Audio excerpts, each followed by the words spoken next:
All right, well, it's 2:01, so I guess we can start to kick this off. This is Marissa Zolfon speaking, the Director of Sales and Account Management at TekDoc.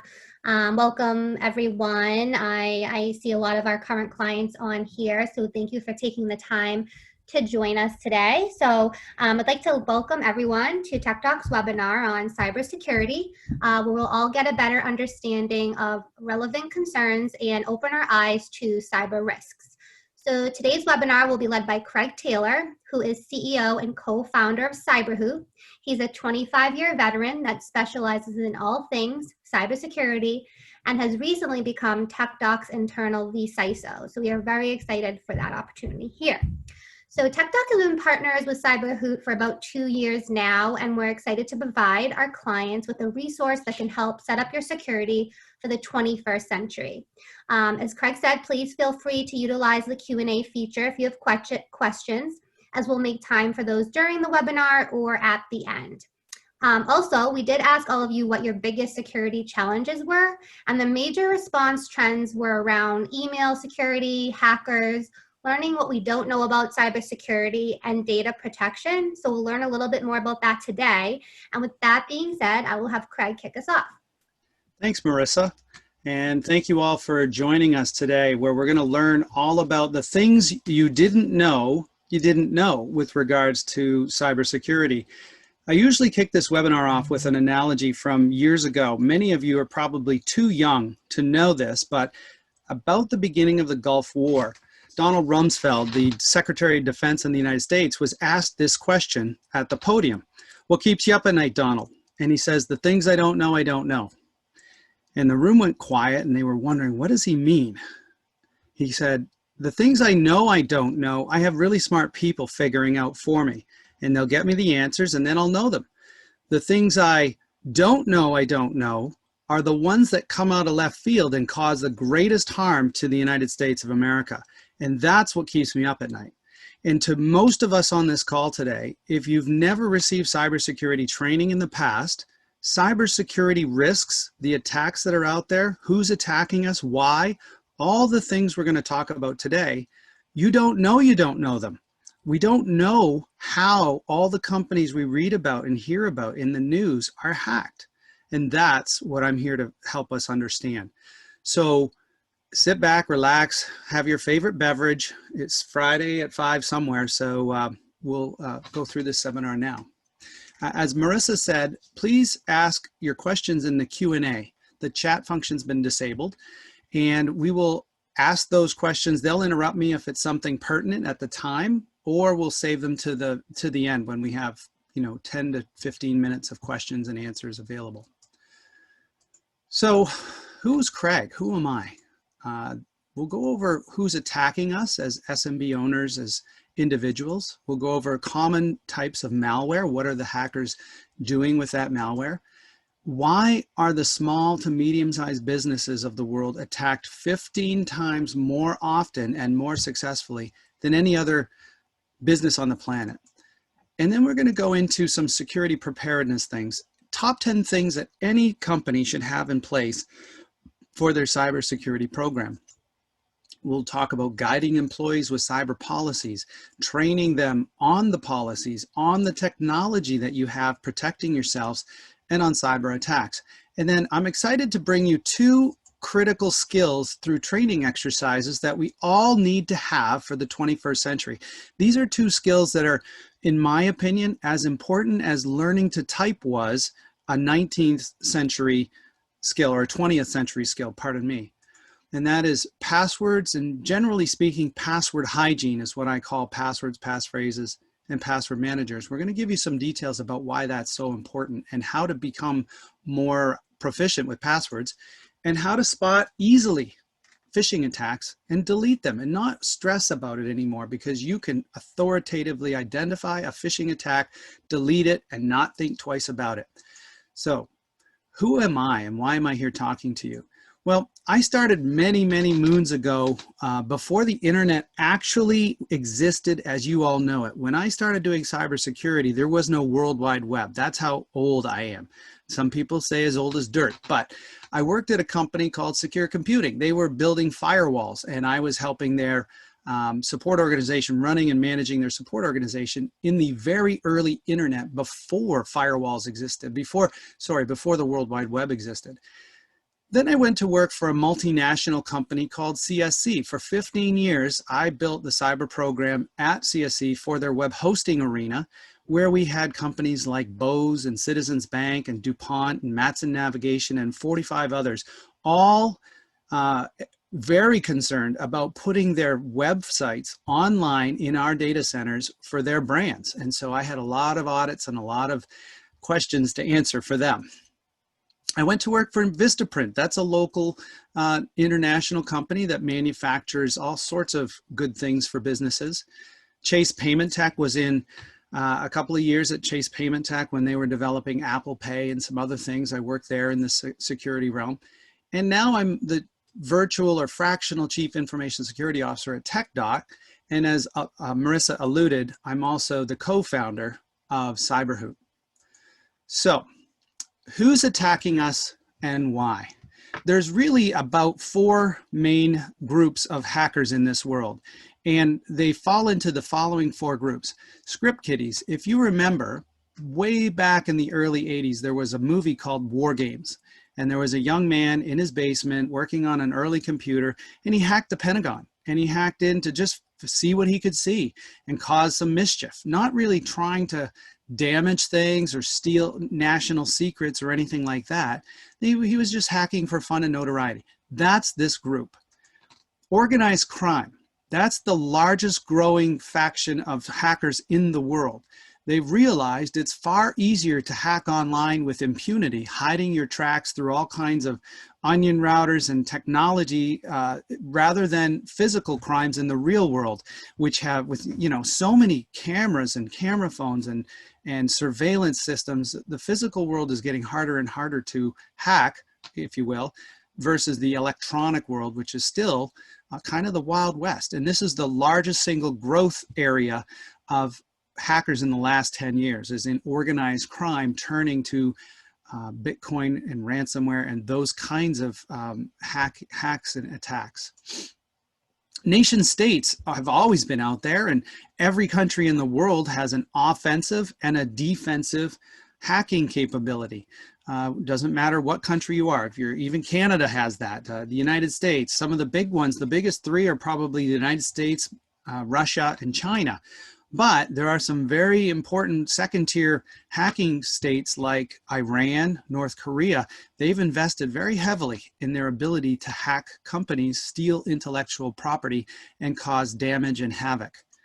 The 4th group is hacktivists, and we're coming up to an election cycle in a couple of months, and we all remember the news articles and the follow-up investigations over hacktivists and their involvement in the 2016 election. So hacktivists hack for political or social agendas. Hacktivists include people like Greenpeace that might hack whaling companies, or somebody that's hacking a logging or forestry company because they have a social agenda around that. It's anything with a social or political agenda, you can find a hacktivist organization behind it. So that's the 4 groups. What's the 5th one, Craig?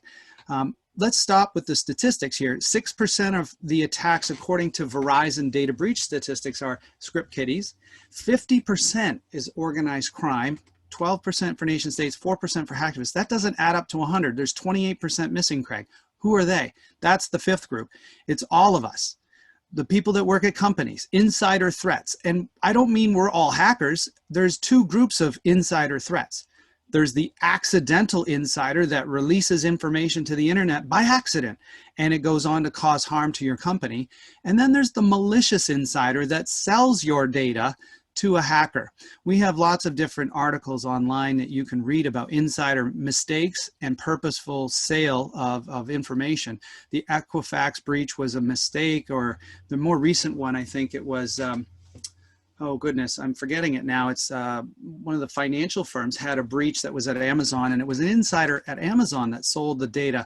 It's a well-known credit card company. We'll move on. That's what happens when you get to my age. Things fall out of your head and you can't remember.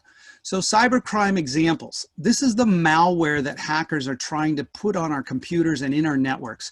Ransomware is the single largest threat we all face, and it's gone through an arms race of escalation between good guys, people like myself and your IT providers like TekDocs, and the bad guys, releasing newer and more virulent and more damaging strains of ransomware. It used to be, for instance, that ransomware just encrypted your data. And if TekDocs did a good job of backing that data up for you, they'd restore it and you'd be on your way. And that's in fact what has often happened at many MSPs that I've worked with, including TekDocs. But now hackers are wise to that. And so they're now taking the data and releasing it publicly online, affecting not only the availability, which was the encrypted data you couldn't access, but the confidentiality of the data. And so if you're a law firm, an accounting firm, or any number of different firms with very sensitive data, you will pay that ransom rather than let your client data be released to the internet. And that's what hackers have known, and they've escalated by creating newer, better, faster versions of ransomware to hold your files hostage and threaten releasing them so you pay the ransom in Bitcoins. This is a really big deal, and it's happened in the last 12 months. Hackers are also employing or deploying remote access Trojans. They're deploying bot network agents to do things like Bitcoin mining, which tries to find valid Bitcoin addresses and things of that nature. There's open and closed software on cell phones. So people ask me sometimes, Craig, do I need antivirus on my phone? And I said for many years, up until probably this last 6 or 8 months, no, phones are safe. They're pretty locked down. You have to publish your phone software application through Google to the Play Store or through Apple to the App Store, and they do a pretty good job, and they do a good job of it. But what's happened is companies have started listening in on things with their applications. So for instance, if you deploy Facebook to your phone, Facebook might be listening to the microphone and listening to what you're saying and recording it. And then if you give it permission, that is, and then putting ads up to you about the things you're talking about. I think I know 2 or 3 people that have said, I was talking about this and suddenly my computer displayed that. And that's the idea behind it. You have to be very careful with the software permissions that you give on your cell phone. So is it a hack or is it malware? No, it's legitimate uses, but you've granted those permissions. So being aware makes you more secure. Keyloggers is a final version of malware that hackers are deploying to our systems, and they're trying to steal our passwords and data and information. So those are the things they're trying to get onto our computers to breach our businesses and our personal lives. Let's talk now about who's attacked in some cybercrime statistics. In this slide, you'll see that over the last 8 to 10 years, the number of attacks on the small to medium-sized businesses has gone up dramatically. It's leveled off in the last 2 or 3 years, but at about 65% of all attacks and breaches. These are 2 different companies that have produced this metric, Symantec and the Ponemon Research Institute. Verizon says it another way. They say in all of their breach data, they collect breach data from all over the world and every year release what's called the DBIR, the Data Breach Incident Response Report or Incident Report. And it basically triages all of the breach data to look for trends. And trends have changed over time. But one thing has stayed the same, and that is that organizations with 11 to 100 employees, the small to medium-sized business, are 15 times more likely to be attacked successfully than smaller or larger organizations. That's a sobering statistic. Why do you think that is? Let's get into some of the reasons. If you're a small to medium-sized business, how much extra time do you have to devote to cybersecurity preparedness? You're probably wearing 5 or 6 hats as a business owner. Your IT folks are probably wearing 3 or 4 hats, doing all the different emergency work that has to be done to support your business. So time is not being spent to secure your organization in an SMB from cyber attack. The dollars and the money you can spend on your business for cybersecurity protection is limited. I worked at JP Morgan Chase, and they are a large bank in their payment tech organization. They had very, very low tolerance for risk. They had a lot of money to spend on cybersecurity, and they spent it. They were always interested in learning from me, Craig, what do you see as a risk? How can we reduce our risk? Our brand is all about risk management and not allowing any hackers to break and breach our brand. And so they spent lots and lots of money on that. As an SMB, you can't. You just don't have the deep pockets. And so there's a finite amount of money. You ought to be very certain you're spending it on the right things. And we're going to learn what some of those things are today. Your users, when you hire someone fresh out of high school or out of MIT or whatever in between, those users have had pretty much no training on cybersecurity. We all go to school at one point or another, and my children have learned about cyberbullying. They've learned about maybe not to sext, right? Don't send naked pictures of yourself, right? That's an important one for kids to learn, but they know nothing about passwords and password hygiene. They've not been taught about phishing attacks and how to spot a phishing attack or social engineering. So you're getting employees into your companies with no experience. They're very novice when it comes to protecting the business. So you have to do something about that. Most SMBs today, although that's changing, and through TekDocs and CyberHoot, we're deploying to many hundreds of companies, cybersecurity awareness training to take those novice users that you hire and make them experts in cybersecurity. It's not rocket science. This is simple things that you can do to understand who's attacking us and why. And most SMBs aren't establishing security awareness training programs, I would say up until about 2 or 3 years ago. Now, I would say it's 50-50. Many companies are putting cybersecurity awareness training front and center because it's one of the easiest, cheapest, quickest ways to protect your business. And they're addressing it, but still there are many SMBs that are doing nothing. And so they're ignoring the problem. Finally, an SMB has no staff typically. You can't hire Craig Taylor to come work for your SMB. First of all, there aren't enough of us. There's probably 3 million unfilled cybersecurity jobs in the United States today. That's 3 million people we could train and educate and put into positions throughout the country that don't exist. The people aren't there, which is why I'm cutting myself into tiny little slivers and sharing my knowledge and experience with TekDocs and with other MSPs. And finally, the last reason SMBs are attacked is because they're often a back door to something far more valuable. A few years back, maybe going on 5 or 6 years ago, Target was breached. Target being the great big, brick and mortar department store selling you all sorts of good things. And 60 to 70 million credit cards were stolen.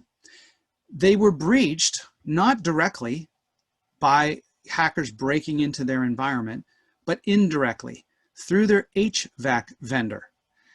The HVAC vendor was a small to medium-sized business with 30, 40 people, and they had VPN or remote access to every Target store in the country to turn up the AC in the summer and turn up the heat in the winter. Well, the hackers knew this. They broke into the HVAC vendor, and then they just meandered into Target stores all over the place, rewrote the point of sale software, and stole those credit cards.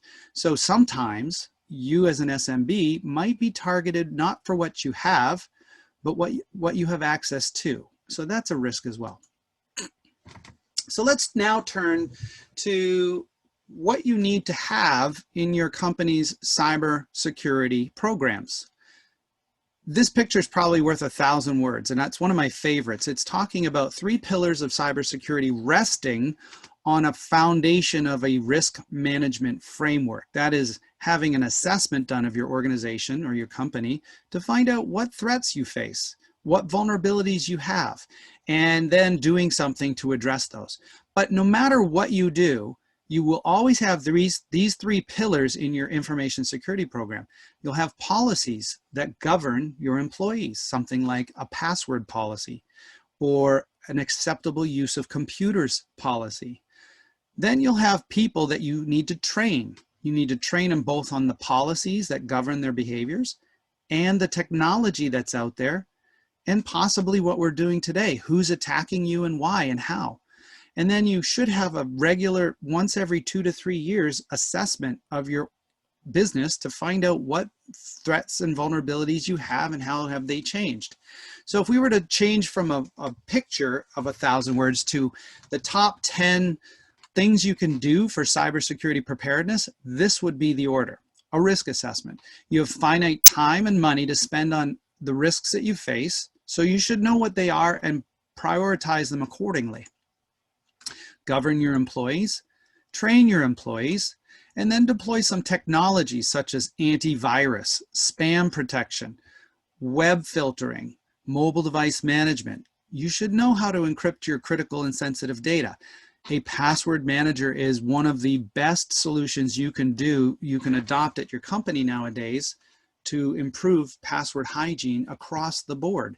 And then multi-factor authentication is just table stakes for anybody. They should always have that on their critical internet-facing services and accounts.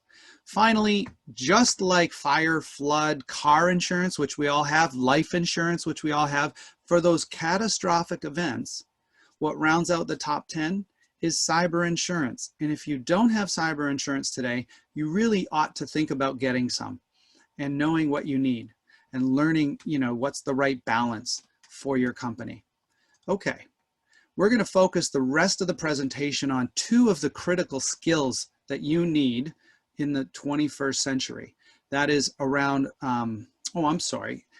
policies and people. So the training part will be the latter half of the presentation. We're going to have a couple slides on policies and what CyberHoot does for TekDocs to bring themselves into a solid cybersecurity program. And we'll do the training. So apologies for that slip.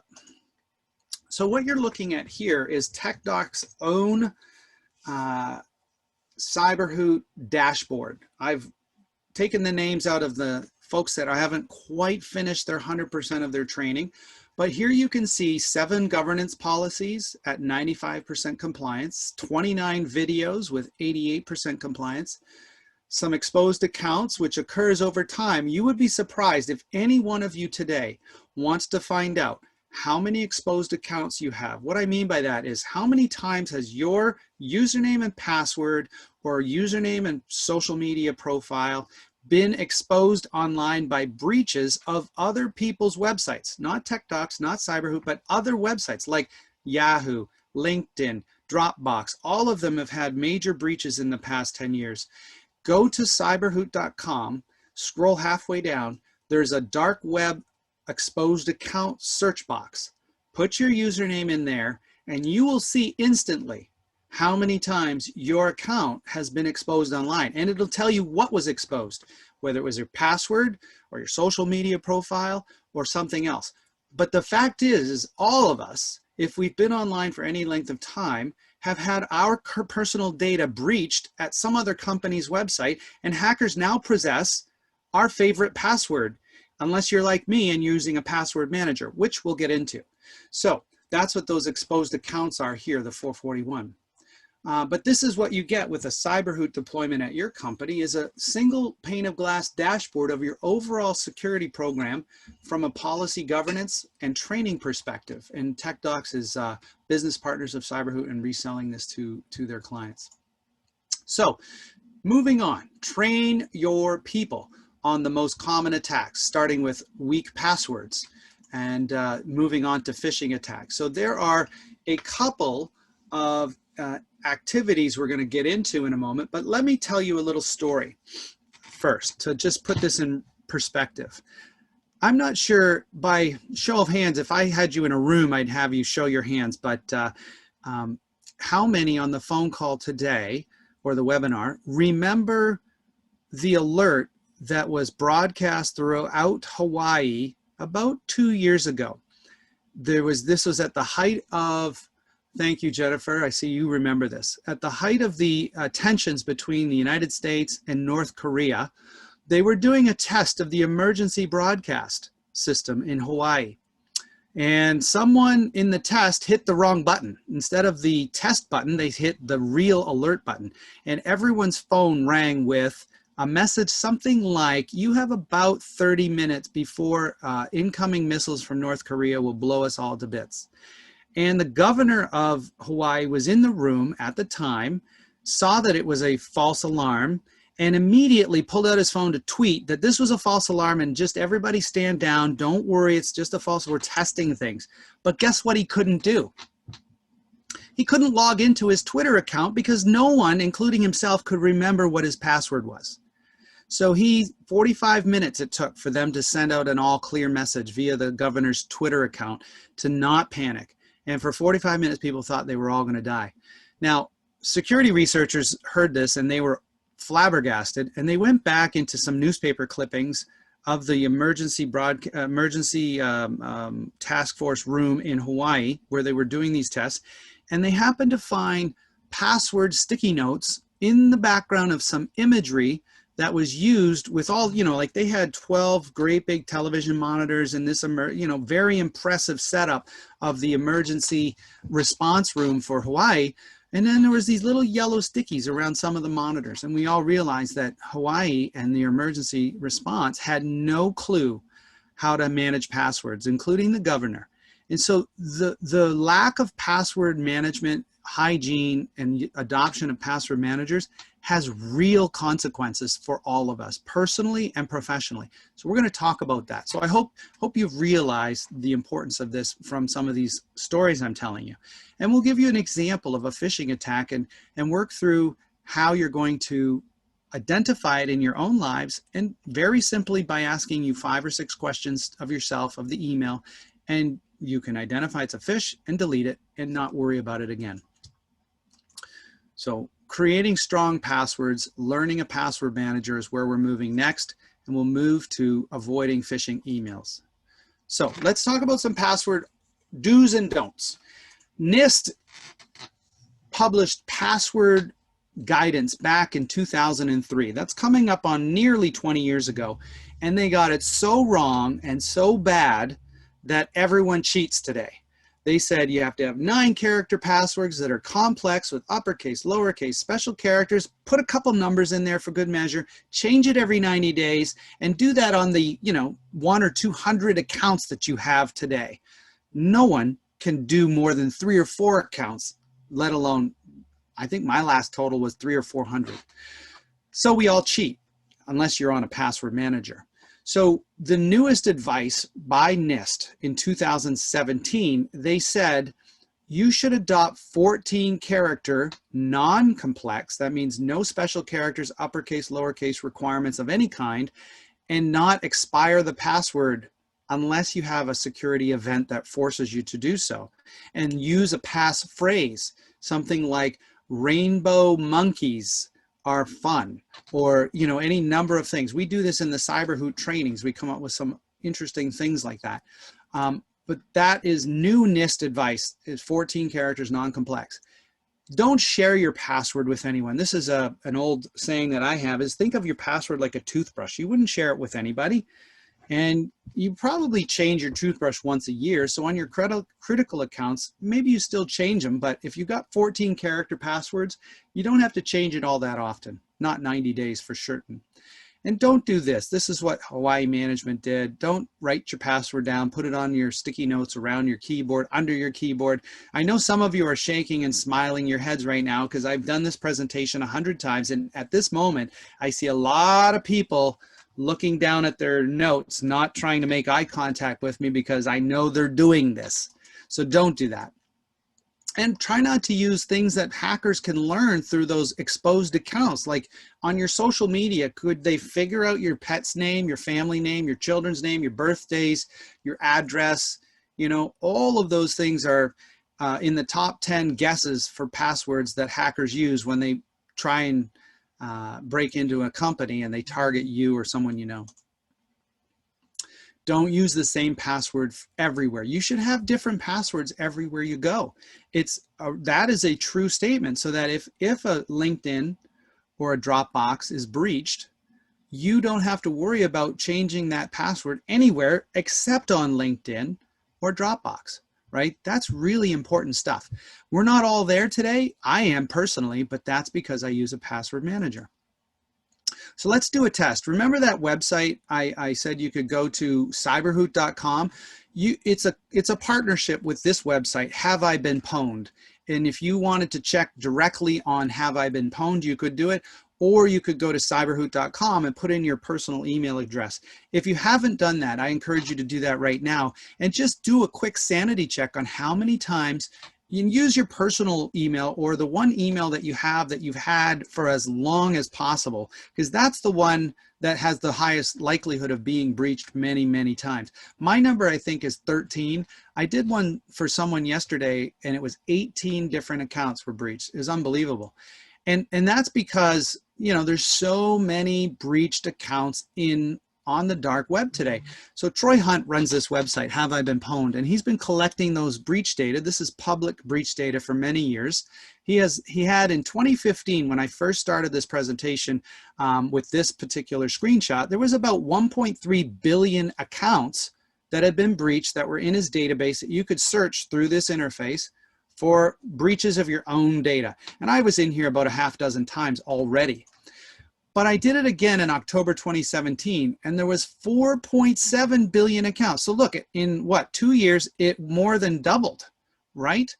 And it gets worse. But first, I'm going to show you what notification. If you register at Have I Been Pwned, your email address, they'll send you an email like this that says, hey, we found you in a new breach report that we collected, and you should go change your password at this site. And this is one that I received.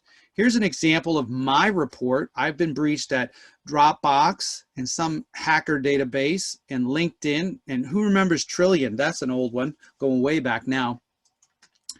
Finally, here's the latest. And this actually, we might have crossed 10 billion because this slide's about 4 months old and it's been growing really quickly. Almost 10 billion exposed accounts. Now, I want to make one other point about this number here. 9 to 10 billion breached or exposed accounts online for all of us represents, you know, 5 or 6 different breaches for every human being in the United States potentially. But this is the tip of the iceberg. These breached accounts that are in this database are only what has been publicly reported. And I think cyber experts like myself and others think there's probably 10 to maybe 50 times as many exposed accounts on the dark web through onion routers and Tor browsers that aren't reported publicly that hackers have access to. So this is really just the tip of the iceberg, and yet it's still an astronomically high number. So when we talk about passwords, having unique passwords on every account that you remember with a 14-character password or longer, that's pretty hard for all of us to remember. Would you agree? Is that true or false? It's true. So what do? Adopt a password manager like I have. Experts in the industry say a password manager is the least risky way to manage your passwords and provide the best hygiene across the board. Now, I don't get anything for saying LastPass. I wish they should pay me for how many times I've said this to people. But Dashlane is out there. 1Password is out there.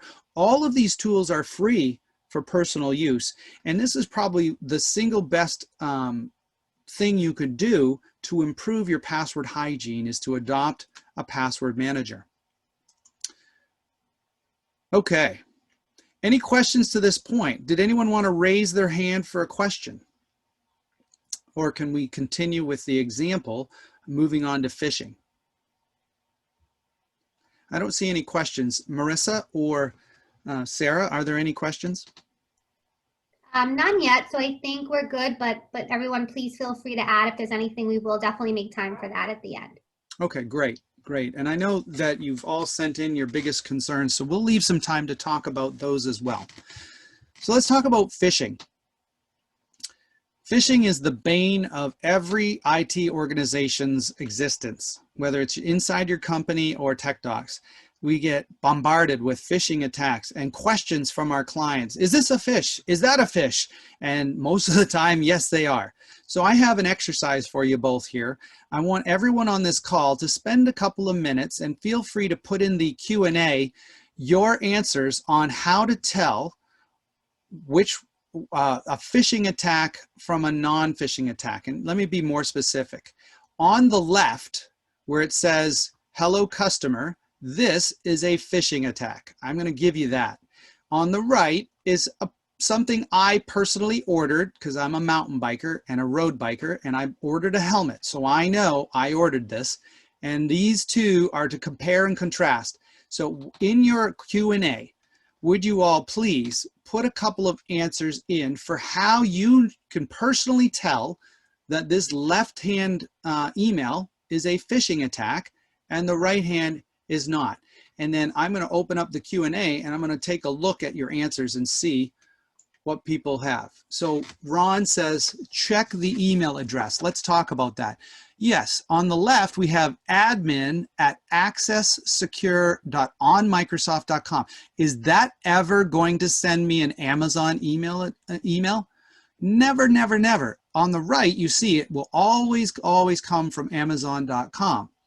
Okay. Ron Elkin, again, wow, he's on a roll. He says, check the links before clicking. So if you notice, I did hover in these images over a couple of links. Down here on the bottom left, Amazon has a link that's pw.ly/pwpup. This is a URL obfuscation technique. That's just fancy words for, they're trying to hide the destination that you would go to if you click the link. Anytime a professional organization tries to hide the link, you know absolutely without a shadow of a doubt that that's a phishing attack. Over on the right, you can see I put my mouse, held it over the view or manage order, and you can see the URL, www.amazon.com, and it's a secure link. It's HTTPS. That's what every single link here on the Amazon email will have. It will be encrypted and it will go to unique places. Kristen O'Grady says, email address. A big company is not going to use Gmail. Correct. So on the email address, if you get Gmail from Amazon, you're definitely being phished. That's exactly right. What else have we got? Email's not from Amazon. Correct. Hyperlink is questionable. Left hand has delivery date. That is, so Jennifer Orell, you get a gold star because this has only been identified by 2 other people in the 100 times I've given this training. And she's quite correct. If you order, and this is an order confirmation of order processing. So this email comes out when you place an order. I place an order, I get an email. And here it says, I placed this order on July 16th on the date delivery. And the estimated delivery date is July 16th, 2015. Did they have door-to-door delivery of drones back then? Heck no, we still don't have that. So yeah, that's a dead giveaway. Excuse me, but that is a good one. I like that you saw that. Spelling, good one. So if you do not order this item, please cancel this purchase, space, comma, space, then we will take action for the security of your account. That is a very grammatically poor, maybe not spelled incorrectly, but you always want to check spelling, punctuation, and grammar. And there's 2 of the 3 are bad there. So that's good. Oh, I love this one by Ron Elkin. Ron, I like you. I think you should probably come and work with me because you didn't order anything.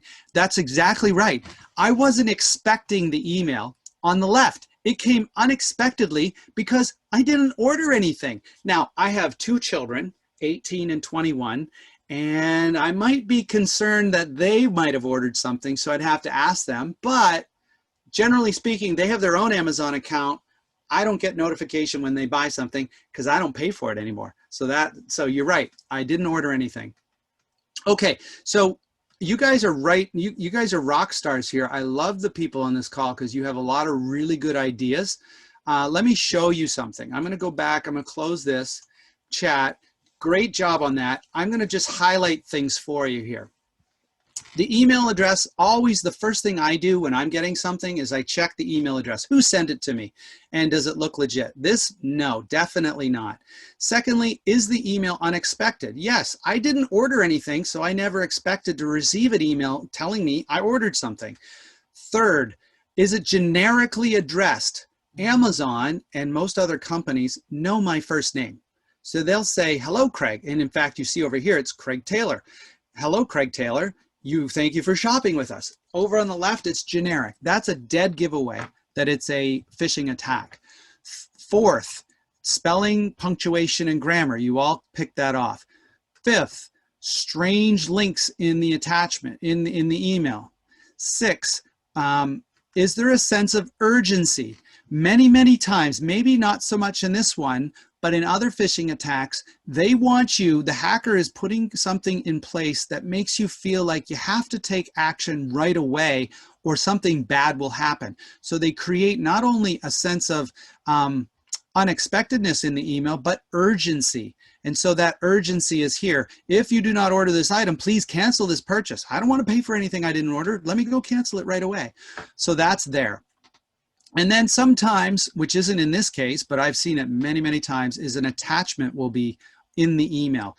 I've seen cases where you can't get an order shipment to you because UPS or FedEx or DHL don't have your address correct. We've tried to deliver it, but we can't. We have this email. So if you could open the attachment, then fill it out and send it back to us, we can deliver the thing you didn't order and you didn't expect to have coming, right? So be aware of those. Okay, so great stuff.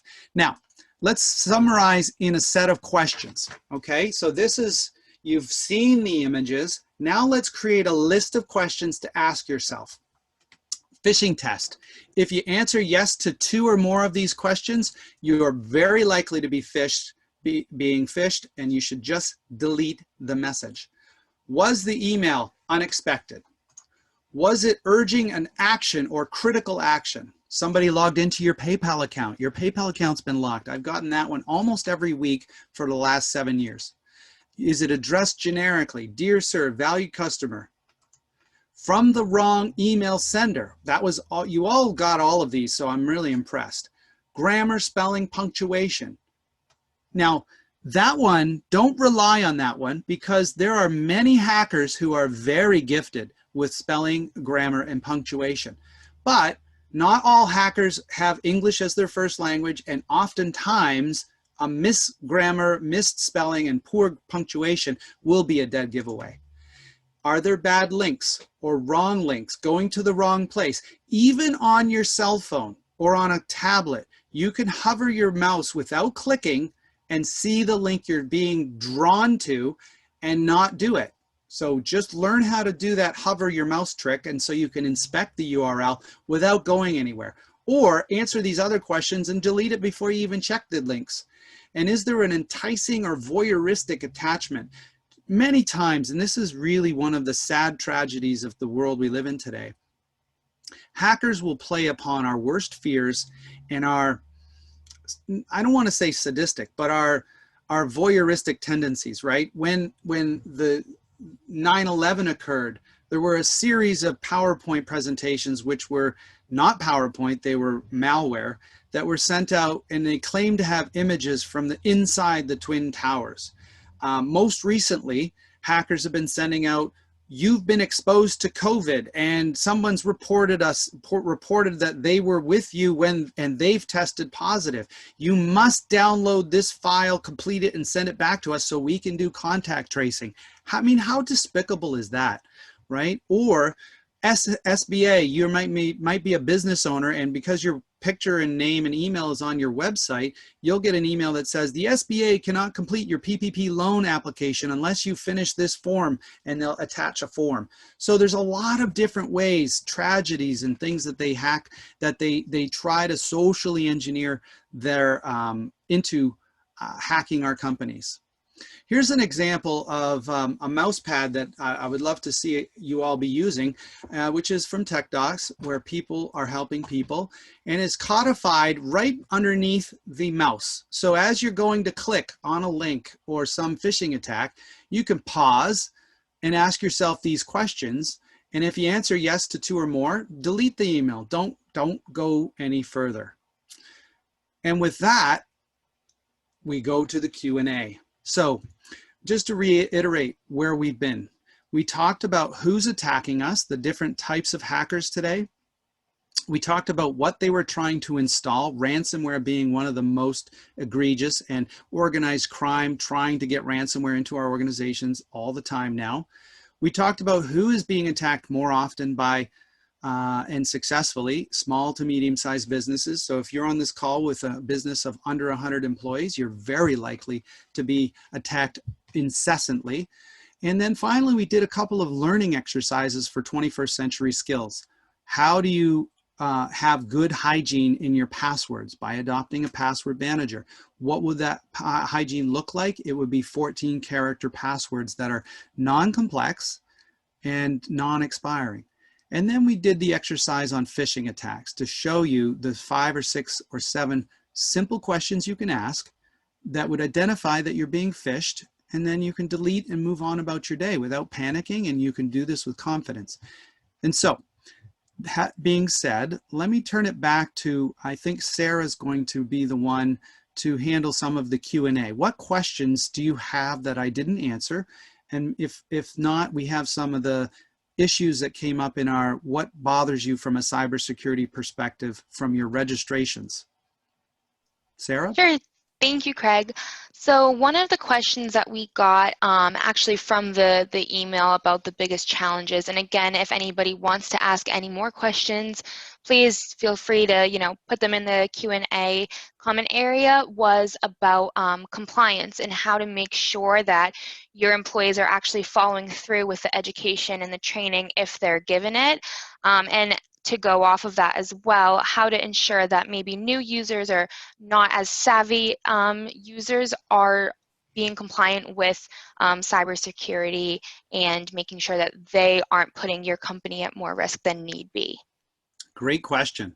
So whenever your company hires someone new, they should immediately be enrolled in an awareness training program that you've already been metering out to the rest of your company to do what we did today, right? This is not something that works if you do it just once in a blue moon or even once a year. You need a constant once a month reminder to all your employees of training on whatever's happening at that time from a cybersecurity perspective, because things change. That's what the impetus I had 7 years ago to create CyberHoot was to address that gap and the likelihood of the companies being attacked in the SMB space. And so if you're concerned about your employees breaching your company, you're concerned about hiring people that don't have cybersecurity skills, then you really should adopt a tool like CyberHoot or a tool, any LMS that teaches you on cybersecurity. Now, there was part of that question, Sarah, was around how do you manage compliance and make sure that everyone does the training?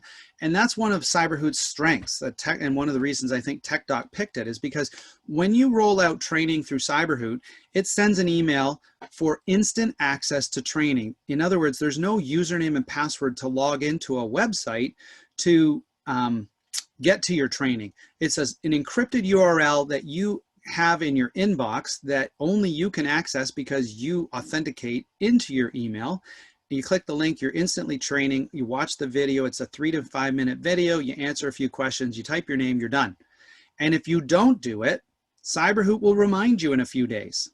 And if you have to be reminded twice, your manager will also be emailed to say, Sarah, you haven't done your training, and your manager will get copied on that. So Brendan or someone else at TekDocs will say, Sarah, go do your training.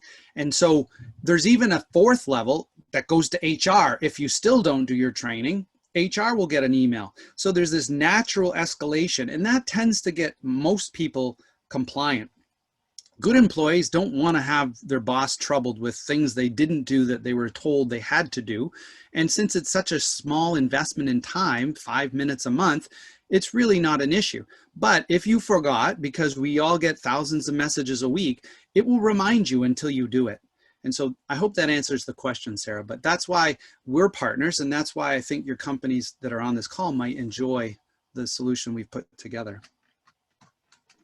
Absolutely, thank you. And then there was one other kind of question or theme, I guess, and it was mostly with email and sending, confidential information through emails, or how to keep, client information safe, and not necessarily if that's through an email, but that same idea of people just are not really sure the best way to keep the information that they're being trusted with safe, and especially if it comes to having to send emails with documents in them maybe, or just in the body of the email. Okay, so you're getting at a very important concept, which is data security. Every company on the planet has some data to it that is entrusted to them by their clients. And so let's use an example. Let's say you're a print shop and you take in personal and professional photos from your clients and you turn those into wonderful art for them to use. Maybe it's wedding invitations, or maybe it's a flyer to advertise your services. Well, that data is sensitive in the sense that if it was wrong, let's say you're a print shop and you get told to print these wedding invitations, and some hacker comes in and instead of the date being July 4th weekend, Saturday, July 4th this past year, they change it to Saturday, July 13th or 11th or whatever other day in that month. And suddenly you don't notice it. You send out all these invitations the wrong date. Oh my goodness. So the integrity of the data really does matter. And that, so all of us have to have a program in place that helps us identify and protect against these types of phishing attacks and email-based attacks to keep that data safe and secure. Because if one person clicks on a link or opens an attachment and infects your business, any of those remote access tools or ransomware tools can impact your ability to function. Now, you asked specifically about email and sending confidential data in email. Everyone on the call needs to understand that almost 95% of every email message sent today, maybe it's even closer to 99%, is sent over an encrypted communication channel. Email has long been thought to be plain text, but that's no longer the case. Every company, including TekDocs, will set you up with secure email delivery, meaning when your email leaves your organization, it goes to a Gmail account, an O365 account, a Hotmail account. All of the mail systems of the world are talking over an encrypted channel. So the data itself is rarely exposed online in that method, just through sending it. What does tend to happen though today, and I've been a part of a dozen investigations of the following nature. Somebody's in my email account at O365 and has sent thousands of messages to my contacts. How did this happen? When you go get down to the bottom of it, your email had the same password at O365 as it had in 7 or 8 or 15 or 100 different email or websites online. Hacker got the data off the dark web, remember the Have I Been Pwned site, and just tried logging into your O365 account with your default favorite username and password. But you say to me, oh, Craig, I have special prefixes or suffixes on my favorite root password. And I ask them, well, are those predictable? And many times people say, I guess they could be, because they have like a root word of banana. And then when they log into Yahoo, their password is banana_Yahoo. And when they log into Facebook, it's banana_Facebook. And when they log into, you know, whatever else, it's something underscore the website in question. That means that it's so predictable that hackers can get in a heartbeat. That's the simplest, easiest way. Others are using plain passwords of just words of family, friends, and things like that. And so when someone gets into your email account, then they can access all of your contacts, and they start sending out messages from your email as though they're you to people that trust you because they've worked with you for years. And suddenly those people are not paying close attention, and they're clicking links, opening files, giving their credentials to the hacker because they got a message from someone they know and trusted. It's a really bad, this is called business email compromise, and it's a really bad event. So those two things, having a cyber program based on a risk assessment and knowing where your data is, how it's flowing through your organization, and then having good password hygiene will help protect some of those email threats that we just discussed. Other questions or concerns? So I think we've got a couple of minutes left, so we'll just wrap from here. Sarah, thank you for handling the questions, and Craig, thank you for this wonderful presentation. So I just wanted to wrap and thank you all for taking the time to join TekDoc and CyberHoot today. It was great to see so many familiar names on this event, and TekDoc hopes to do a lot more virtual events like this, so that's exciting for us. But if you would like more information on economic security solutions, preparedness, policies, or proactive awareness training, please reach out to your account manager, or you can feel free to email me directly at mzelfond@tekdocsolutions.com. That's on this slide right now. So that's the way to get in touch with us, and we're happy to give you more information on any solutions or any concerns that are on your mind. But I would like to close this webinar with a quote by Benjamin Franklin, which kind of rings true to the theme of today, and that is, "An ounce of prevention is worth a pound of cure." So I'll just leave you all with that, and I thank you and have a great day. Thank you all.